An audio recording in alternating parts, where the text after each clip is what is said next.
SCP-001 Proposal 5, The Factory. SCP-001 is an O5's tale. Good evening, Doctor. No, don't stand up. And yes, I am who you think I am. Let's not make any more of this than it is. You know my number, and I know enough about you to make a duplicate that even your mother wouldn't be able to tell apart from the real you. No, that's not a threat, just a fact. Now, as to my business here, it seems you have stumbled across something above your clearance. Well, no, stumbled is not the right word. Dug up, perhaps. And you are getting to the point where further digging would end up in some fairly lethal gunshot wounds. This would be a sad state of affairs, as you are otherwise quite a good researcher. Therefore, you are getting something very few people in the Foundation ever get: an explanation. Yes, we were alerted when you first started digging into SCP-001. Every researcher who's been around for a while looks into it. Most are satisfied when they uncover the angel with the flaming sword. It's buried under enough levels. But when you started looking into the factory, and that is when I knew you wouldn't stop. So here it is, plain and simple. The factory is SCP-001, but it will never be written up. It was a choice I made early on in the creation of the Foundation, and a choice I will stand by. You researchers are far too curious. I'm not sure which scares me worse: that we'll never understand the factory, or that one day we will. Ah well, I'm sure you're eager to learn more. The factory was built in 1835. Back then it was known as the Anderson Factory, named after James Anderson, a rather well-to-do industrialist. It was built in, well, we'll just say America, and was the largest factory yet designed. A good mile across at its widest, 3 stories tall throughout, with a special 7-story tower by the front gate that Anderson lived in. It was designed to be the ultimate factory, capable of taking care of everything, including the housing of the workers. People could be born, work, live, and die without ever leaving the confines of the factory. And work they did, on everything from cattle raising to slaughtering to textiles to everything else under the sun. Now, no one knows whether James Anderson was actually a Satan worshiper. It's just as likely that he followed some kind of pagan gods. What is known is that he was very exact in the building of this factory, and in its placement of machinery within it. Survivors claim that the floor was engraved with arcane symbols that were only visible when blood flowed across them. But then the survivors claimed a lot of things. What is known is that Anderson made his money on the blood and sweat and sometimes body parts of the lower class. His journals indicate that he thought of them as less than human, being put on this earth only to serve his will. Of course, at that time, no one knew about his predilections, and so people flocked into the factory, a place to both work and live at the same time. Well, of course people wanted in. Never mind the harsh hours, working conditions, sadistic security force, and all the rest. Factory workers were forced to work 16 hours a day, work only shutting down on Sundays, between sunrise and sunset. Workers were not given individual rooms, instead sharing rooms with 8 other people, sleeping in shifts of 3. Medical attention was unheard of. If you were injured in the course of your duties, which most people were, you were expected to just keep working. Anyone too injured to work was dragged off by security, never to be heard from again. For 40 years, the Anderson factory cranked out all sorts of things: meat, clothes, weapons. Never mind that the beef might be mixed with human. Don't care that the weapons were forged in blood. No attention need be paid that the clothing were dyed with, well, you get the idea. Rumors leaked out, but the products were so good, why bother? Until someone got out. I never met the brave soul who managed to escape, but she managed to meet with President Grant, and in 1875, he enlisted my aid. At that time, I was, well, it doesn't matter. We'll say I was military, kind of, and that my people were the same. 150 good men and a few women, who were often given jobs that they weren't supposed to be in common knowledge. We'd been cleaning out some Confederate holdouts and some of the worst things we'd found down south. So we did some research, didn't like what we saw, and went in loaded for bear. I don't actually remember much about the night it all went down. Most of it blends together in my head. I get flashes sometimes of people chained to the line, living next to the dead, and damned hard to tell which was which. Children working underneath machines, majority of the flesh scored from their bones by the great wheels and cogs and other things. No, I'm all right. I haven't thought about that night for a very long time. The security force wasn't much of a problem, but then Anderson's creation showed up. He'd been taking the injured workers and, well, experimenting on them. Men, if you could call them men, with multiple arms sewn together. Some of them combined with animals, horrible monstrosities out of mankind's worst nightmares. They kept coming, wave after wave of not quite living creatures. I lost a lot of good people that night. And then we found Anderson's breeding pits. Girls as young as 8, chained to the walls, forced to be nothing more than... I'm sorry, even today, more than a century later, the memory makes me see red.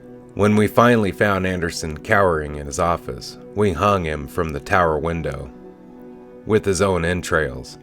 As he died, he laughed, saying it didn't matter, we could kill him, but his factory, the factory, would go on. He was still laughing 24 hours later when we finally cut him down and had him drawn and quartered, and then buried the remains. The entire time he uttered blasphemies that I don't like to think about. We spent a week clearing that place out, freeing the workers, putting down the things we found in the basement, and the many lightless rooms. We pulled out things that were useful, stocked them in a house near the gate, tried to make sense of everything. 150 of us went into that hell pit that night, and only 93 came out. By the end of the week, we were down to 71. But the things we found in there, my God. Well, you've been with the Foundation for a while. They wouldn't seem as amazing to you. But we found toy guns that shot real bullets. A yo-yo that would flay the skin from anyone who touched it. Hammers that only worked on human flesh. A breed of skeletal horses that ran faster than anything we've seen. Cloaks that seemed to be woven from the night itself and let men access shadowy dimensions that... I get away from myself. We found tools, both wondrous and horrible, and we were faced with a choice. I gathered my highest ranking, well, we'll call them officers, to me. And we tried to figure out what we could do. The chaplain, he had gone a little crazed. Though all these objects must be miracles sent by God, holy relics to be worshipped. Marshall and his little toady Dawkins thought there was a fortune to be made here, making and selling these things to the highest bidder. The Injun we all called Bass, due to his deep-speaking voice. He called these things an abomination, and declared that we should hunt down and destroy everything we could find. And Smith thought we should take the stuff back to the president. The only one without an opinion was the old man, but he never said much of anything anyways. We argued for hours, days, trying to work it out. Me, I thought we were sitting on a gold mine, all right. But that we could use these things, these objects, to hunt down some of the scariest things we've run into down south. The monsters that this world had to offer, and the use of the factory for good. As a place to contain these things, find a way to make them work for our fellow man. Or at least protect our fellow man from having to deal with them. I'm sure you can figure out what happened. The chaplain snuck away in the night with his devotees, taking a couple of the small items with him. Marshall we kicked out when we found him abusing his authority. He promised he'd get revenge, and that little Dawkins shit led the rest of the group off with some of the juicier items. Bass and his people tried to light the whole damn thing on fire, and then just left when it didn't work. and Smith left to report back to the president. I did manage to get him to promise me he'd tell Grant the factory had been destroyed. I had big plans for that place. Of course, it was kinda hard to follow through on big plans when you only have 12 other people to work with, but it's a start. And it worked, for a while. We had these amazing toys, and finding people to work with us was easy. Back then, going off the grid was as simple as leaving town. We knew what we wanted, we knew what we could be. Leventhal set out getting us backing. A simple invention here, some well-invested money there, it all worked out. White and Jones set out getting us other backing.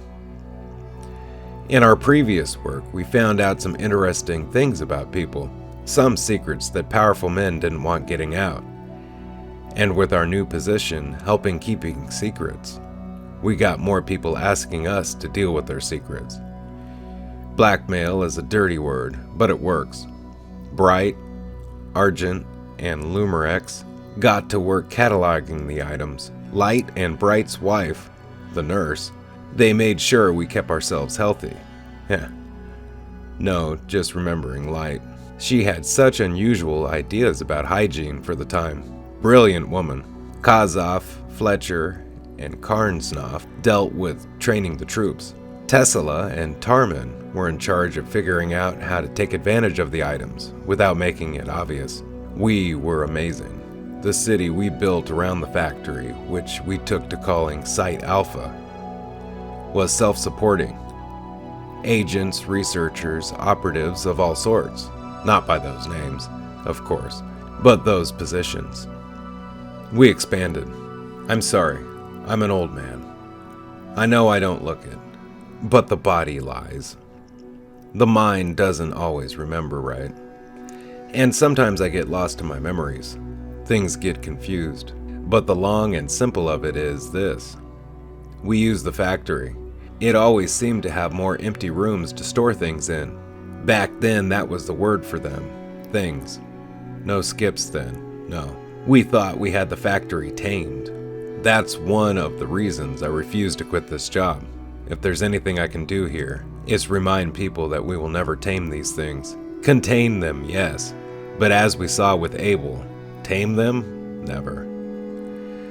After a decade or so, we were pretty organized. The 13 original of us were being called by numbers, not names. We knew how to make things work, and if a thing or two vanished inside the factory, still. And the occasional D-class. What? Yes, we had D-classes back then. Disposables. That's what the D comes from. Had to have somebody to test things on. Tesla and Tarman were both very firm about that. But yes, sometimes we lost people who didn't matter. Dr. Bright, was very fond of saying it was the factory taking its toll. You can't get something for nothing. The year 1911 was when it all went wrong. Things, we called them fairies, an entire race of things, living beside us. They could look the same as you or I. The only obvious difference was an allergy to iron. Yes, that's why we called them fairies. No, you haven't heard of them. Why? Because it's the one time the Foundation wiped out an entire race of things, root and branch. And I'm the one who did it. We'd been hunting them down for some time. We'd run into them a time or two before, come out on top. So when a certain royal asked us for help, of course we were eager to get them in our debt. We always loved having people in our debt. We sent a team out to help, take care of what we thought was a hunting party. The next time we saw them, their heads were on poles, attached to the saddles of the creatures the fairies rode when they attacked the factory. It was horrible. 3 words, but they convey so much. I have never... I'm sorry. Please give me a moment. I've never told this part to anyone. You should consider yourself lucky. And if you ever tell anyone of what I am about to impart to you, I will not just kill you, but everyone who shares your DNA in the worst ways possible. You'll think Procedure 110 Montauk is a walk in the park compared to what I do to you. We lost. The things came, and they destroyed us, rode over our emplacements, slaughtered our people, shrugged off our weapons like they were nothing. I watched my 13 go down, left and right, just trying to hold the factory. And I, their leader, their friend, their father figure, godfather to the Bright's 4 young children, confident, sometimes lover, always the confessor. I ran like a scared little schoolboy, deep into the dark guts of the factory. I was chased by the things, always one step ahead. I could hear them behind me, feel their breath on my neck, and I came to a door. I'd never seen it before, a bronze door, covered in Hebraic script of some sort. I'd never been one for languages, especially not the curvy bullshit the Muslim use, but I didn't care. They were coming for me, and I threw the door open and dived through it. Everything inside was different. There was a feeling of peace, that nothing could hurt me here. The light was this dark red, but it felt right. My ears were filled with the steady thrumming of a giant heartbeat. And in front of me were the remains of Anderson. It spoke to me then, but I'll be damned if I could tell you exactly what it said. What it told me was more meaning than exact. It offered me hope. It told me that each of the things that we had used from the factory, no matter what we did with them, fed it, helped it grow. But if the fairies took the factory, they would destroy it, and we couldn't have that. It offered me a deal. It could remove this event, make it have never happened, and all I needed to give was us. I didn't want to. I knew it was a bad idea, but then I saw them again. My family, my friends, dead by the hands of those bastards. I agreed. It smiled. And I found myself once more upon the ramparts, watching the horde of fairies crest the hill, my foundation alive once more. In my hands was a weapon. I won't bore you with the details, but we slaughtered them. And with these new weapons, continued to slaughter them everywhere they lived, everywhere they bred. My fellow O5's questioned my decision, thinking we should save some, in case we might ever need them. I overruled them. We moved away from the factory, shut it down, moved our things out of there. We changed the name from things to special containment protocols, focusing upon containing them, not anything else. The others were curious, but understood I had my reasons. I boarded up the factory, locked it shut, buried it under a ton of rubble, saying it was too dangerous. I thought I'd gotten away with it, until I found a thing on my desk. One of the old toy guns that shot real bullets, and it had the factory label on it. I've seen people in from time to time to see what it might be doing. Last time I sent people in to look, there was nothing there. We keep finding factory items out there. I can't help to think how many more we don't find. The people who use them and keep it hidden. I think back to the body telling me how each item used gave energy to the factory. I never asked it energy for what. I don't think I want to know. What do we give it? D-class, mostly. Where did you think all those bodies went? There's a place. Bodies are left, and they vanish. Everyone thinks I'm a genius for figuring it out. Sometimes I have to feed it other things. Researchers, agents. They never know it's coming. It just reaches out and takes them. But in the end, we're doing more good by being here. Whatever the factory wants, whatever it is, we're doing good here. I have to believe that. And now, you know. Are you happy? I didn't think so. Why tell you? I'm getting old, Everett. Should I die, someone will have to keep feeding it. Maybe you'll be different. Maybe you'll figure out how to stand up to it. But I doubt it.